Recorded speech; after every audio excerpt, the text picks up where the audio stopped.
Bismillahirrahmanirrahim. Qala al-musannif Abu Hamid Hujjatul Islam Al-Ghazali rahimahullahu ta'ala wa nafa'ana bihi wa amaddana bi asrarihi wa afadha alaina min barakatihi wa anwarihi wa nafahatihi fid dharain amin. Bismillahirrahmanirrahim. An-nadharu al-awwalu fi haqiqatihi wa ma'nahu. Adapun kajian yang pertama adalah tentang hakikat Al-Qur'an dan maknanya Al-Qur'an. Al-Qur'an itu apa? Wa huwa adapun Al-Qur'an al-kalamu al-qaimu bidzatillahi ta'ala, adalah kalam yang berada pada zat Allah Ta'ala. Al-Quran adalah kalam yang berada pada zat Allah Ta'ala. Wa huwa adapun kalam al-qaimu bidzatillahi ta'ala sifatun qadimatun, adalah sifat qadimah. Sifat itu sama dengan al-zat. Berhubung al-zatnya qadim, maka sifatnya qadim. Allah Ta'ala itu qadim, maka sifat-sifat Allah seluruhnya adalah qadim. Min sifatihi, dari sifat-sifatnya Allah. Kalam itu merupakan sifat Allah yang qadim, salah satu sifat Allah yang mana sifat-sifat Allah itu qadim. Wal kalamu ismun mustarakun. Adapun kalam adalah sebuah nama yang mustarok, sebuah nama yang memiliki makna lebih dari satu. Apa saja maknanya kalam itu? Qad yutlaku, kadang-kadang digunakan apa kata kalam, diberikan alal alfadhi ad-dallati ala ma fin nafsi, atas lafal-lafal yang menunjukkan atas apa yang ada di dalam diri, yang ada di dalam diri ya. Kalau nafsi bagi orang gampang, bagi diri seseorang, di dalam yang ada di dalam hati seseorang. Artinya kalam ini kadang-kadang diartikan lafal atau ucapan yang menunjukkan kepada apa yang ada di dalam hatinya orang. Taqulu, kamu mengatakan sami'tu kalama fulanin wa fasahatahu, saya mendengar kalamnya si fulan dan kefasihannya kalamnya si fulan. Kalau ada orang mengatakan sami'tu kalama fulanin, saya mendengar kalamnya si fulan, pasti yang dimaksud dengan kalam di sini adalah lafaz yang diucapkan. Ya kan? Wa qad yutlaku, dan kadang-kadang digunakan apa kata kalam ala madlulil ibarati, atas madlulnya ibarat, atas substansinya ibarat, maknanya ibarat. Wa hiya, adapun madlul al-ma'ani adalah makna-makna allati fil nafsi, yang berada di dalam hati. Jadi ini sudah dua makna daripada kalam. Artinya kalam bisa diartikan sebuah ucapan ya, yang memanifestasikan sesuatu yang ada di dalam hati. Salah satu contohnya sami'tu kalama fulanin, saya mendengar kalamnya si fulan. Pasti yang dimaksud dengan kalam di sini adalah kalam yang bisa didengar. Kadang-kadang kalam diartikan sebagai makna dari apa yang ada di dalam ucapan itu. Jadi kesimpulannya kalam bisa diartikan sebagai ibarat, ungkapan apa yang ada di dalam hati, bisa diartikan adalah apa yang ada di dalam hati itu. Kama qila, sebagaimana dikatakan, innal kalama la fil fuadi wa innama ju'ilal lisanu 'alal fuadi dalila.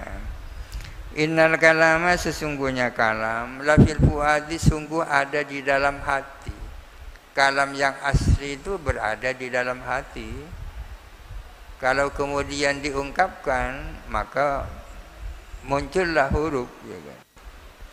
Wa inna ma ju'ilal lisanu dan hanya saja dijadikan apa lisan dalilan alal fuadi sebagai penunjuk atas apa yang ada di dalam hati. Artinya kalam itu aslinya berada di dalam hati, ya. Sedangkan lisan atau mulut itu adalah memanifestasikan kalam yang berada di dalam hati. Wa qala Allah Ta'ala berfirman, wa yaquluna fi anfusihim laula yu'adzibunallahu bima naqulu.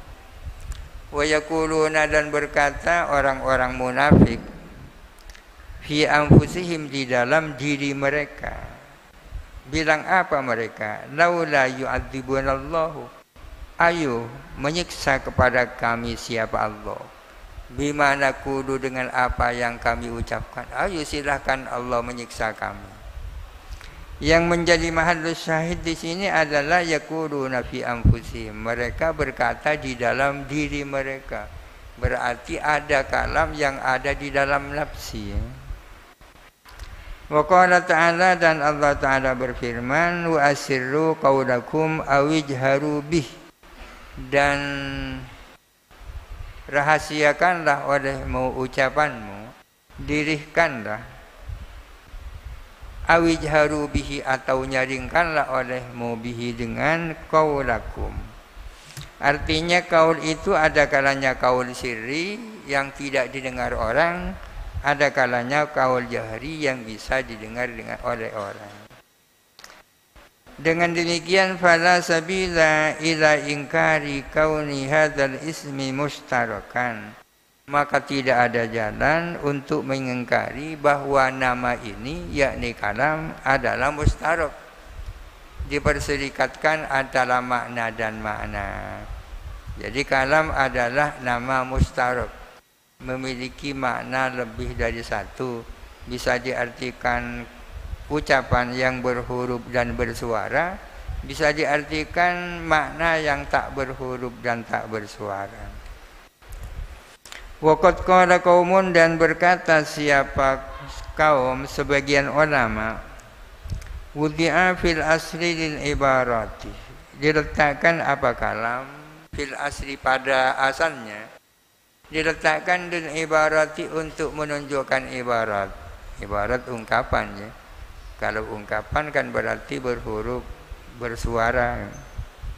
Wa huwa adapun kalam majazun adalah majaz fi madluliha di dalam madlulnya ibarat, di dalam maknanya ibarat. Jadi kalam itu ada kalanya maksudnya adalah ibarat, ada kalanya maksudnya adalah madlulnya ibarat. Tapi menurut sebagian pendapat pada asalnya kalam itu berarti ibarat itu sendiri. Kalau digunakan di dalam madlulnya ibarat berarti itu majaz, kan? Madlulnya ibarat ya apa yang ada di dalam hati itu, kan? Maknanya. Wa qila aksuhu, dikatakan sebaliknya. Kalau sebaliknya bahwa pada dasarnya kalam itu maudhu'un fi madlulil ibarat. Dan majaz kalau digunakan di dalam ibarat itu sendiri. Wala yata'allaku bihi dan tidak berkaitan dengan kalam. Waradun apa suatu tujuan ba'da thubutil istiraki setelah tetapnya istirak. Setelah dibuktikan bahwa kalam itu mustarak. Kalangan Salafi Wahabi tidak mengakui adanya kalam nafsi itu. Mereka sulit memahami konsepnya Asy'ariyah yang menetapkan adanya kalam nafsi itu. Kalam yang tanpa huruf dan tanpa suara karena berada di dalam nafsi. Wa kalamun nafsi, adapun kalam nafsi yang qasimu itu terbagi ila khabarin wa istikhbarin wa amrin wa nahyin wa tambihin. Kalam nafsi sama dengan kalam lafzi juga. Ada yang berupa khabar, ada yang berupa istikhbar. Khabar itu berita, istikhbar itu mencari berita. Talabul khabar ya, istifham ya. Ada yang berupa amar, ada yang berupa nahi, ada yang berupa tambih.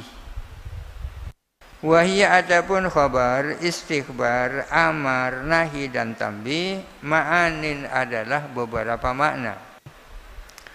Tukhalifu yang berbeda apa ma'ani, bijinsiha dengan jenisnya ma'ani, berbeda al-iradati wal uluma kepada iradah dan ilmu-ilmu. Khabar, istikhbar, amar, nahi dan tambih itu adalah beberapa substansi yang berbeda dengan iradah dan ilmu. Berbeda iradah dan ilmu. Secara khusus ada pembahasan bahwa amar tidak identik dengan iradah kan. Kadang-kadang Allah memerintahkan orang beriman tapi tidak dikehendaki iman ya kan. Amar tidak identik dengan iradah. Wa za'ama qaumun dan menganggap siapa sebagian ulama annahu bahwa sesungguhnya kalam nafsi yarji'u ilal ulumi wal iradati adalah bermuara kembali kepada ilmu dan iradah. Sebagian ulama menganggap bahwa kalam nafsi itu ya muaranya ilmu dan iradah itu. Kalamnya Allah bahwa muaranya adalah ilmunya Allah dan iradahnya Allah. Walaisa jinsan birasihi dan tidak ada apa kalam nafsi itu adalah jenis yang berdiri sendiri.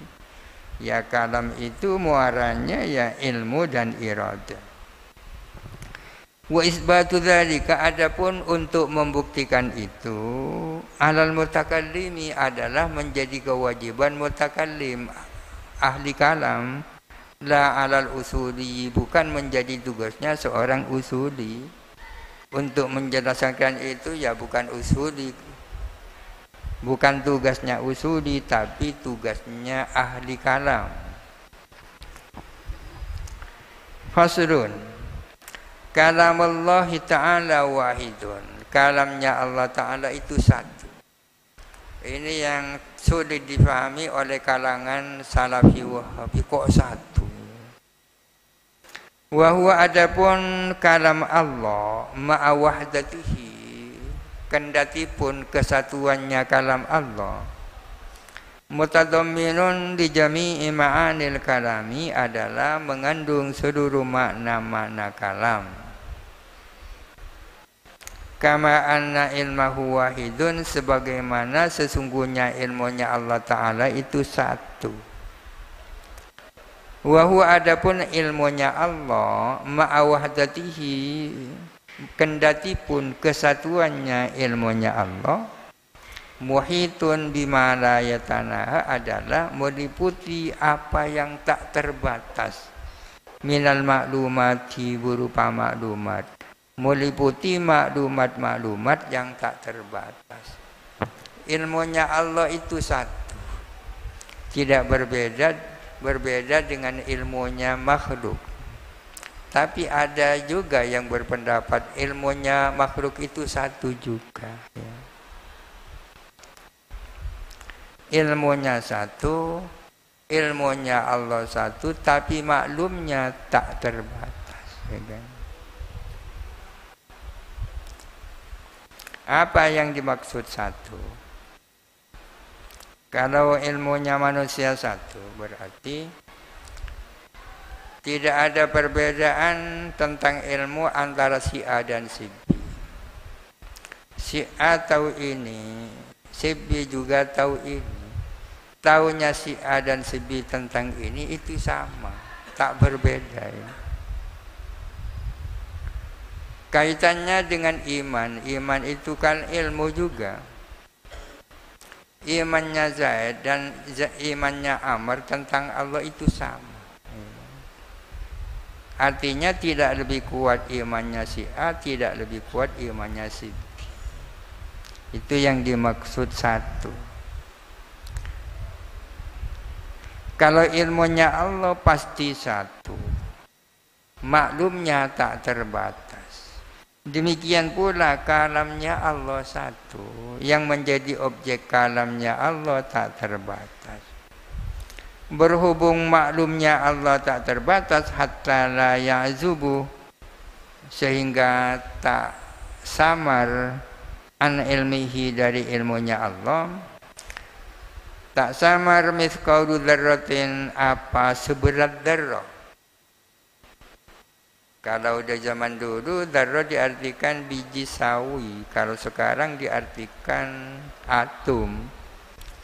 Tak samar dari pengetahuan Allah mithqalu dzarratin, apa barang kecil seberat dzarrah, fis samawati, baik di langit, wala fil ardi, maupun di bumi. Wa fahmu dzalika ghamidun, adapun memahami hal itu adalah rumit.